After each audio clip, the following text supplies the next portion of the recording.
You're now watching Q News. Here are the top stories for this hour. Explosions were reported across the Gaza Strip early today as Israel resumed its air and ground operations.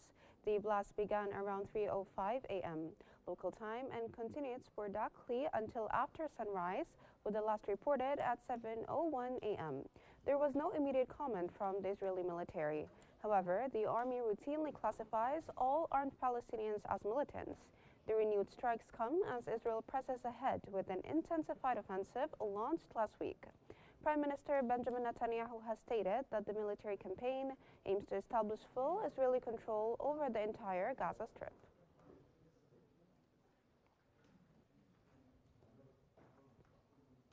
The Palestinian Health Ministry has said 21 people have been killed in continuous Israeli airstrikes since dawn.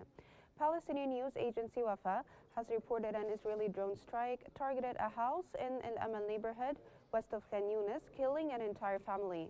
Another strike hit a house in Nusayrat refugee camp in central Gaza. Al Qahira news correspondent confirmed Israeli forces also destroyed 2 homes in El Fukheri east of Qnews.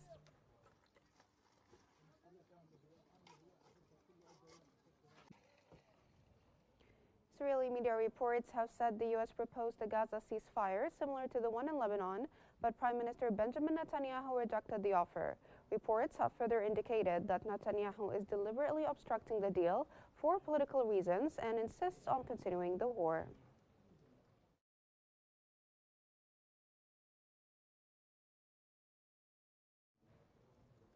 Palestinian media has reported that Israeli occupation forces shelled the vicinity of Al Auda and Indonesian hospitals in northern Gaza. The attack comes as Israeli troops continue to impose a tight siege on multiple areas in the north. Meanwhile, Israel's public broadcaster reports the army is preparing to deploy additional troops in Gaza as it expands its military operations.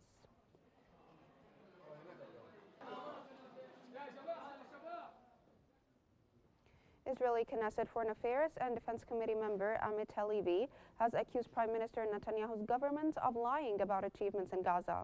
Israeli media quoted Halevi further saying the army lacks an operational plan capable of defeating Hamas. A heated exchange was reported during a recent Knesset session between Halevi and Defense Minister Israel Katz over the ongoing war on Gaza. In response, Katz linked Halevi to opposition politician Yair Golan, head of the Israeli Democratic Party. Katz accused Golan of defaming Israeli society and soldiers by comparing them to Nazis and blaming them for killing children in Gaza.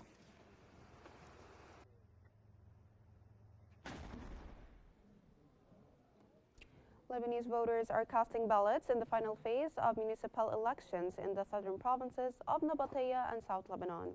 Authorities say operations rooms have been activated to handle inquiries and complaints, ensuring transparency and proper conduct.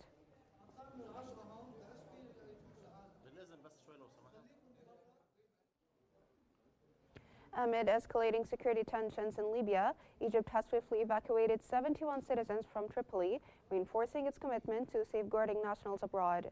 In a statement by Egypt's foreign ministry, an Egypt Air flight repatriated those registered with the embassy and the foreign ministry's crisis unit, following the directives of Egypt's President Abdel Fattah el-Sisi. The state covered all costs, ensuring a seamless operation. Authorities continue monitoring the situation, prioritizing citizen safety, which is a testament to Egypt's proactive crisis response.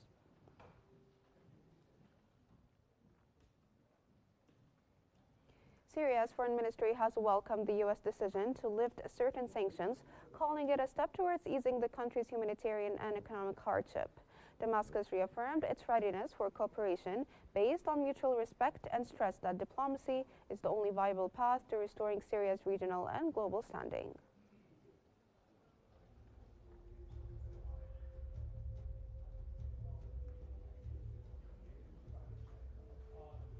This concludes our top stories for this hour. Thanks for watching and stay tuned for more updates on Q News.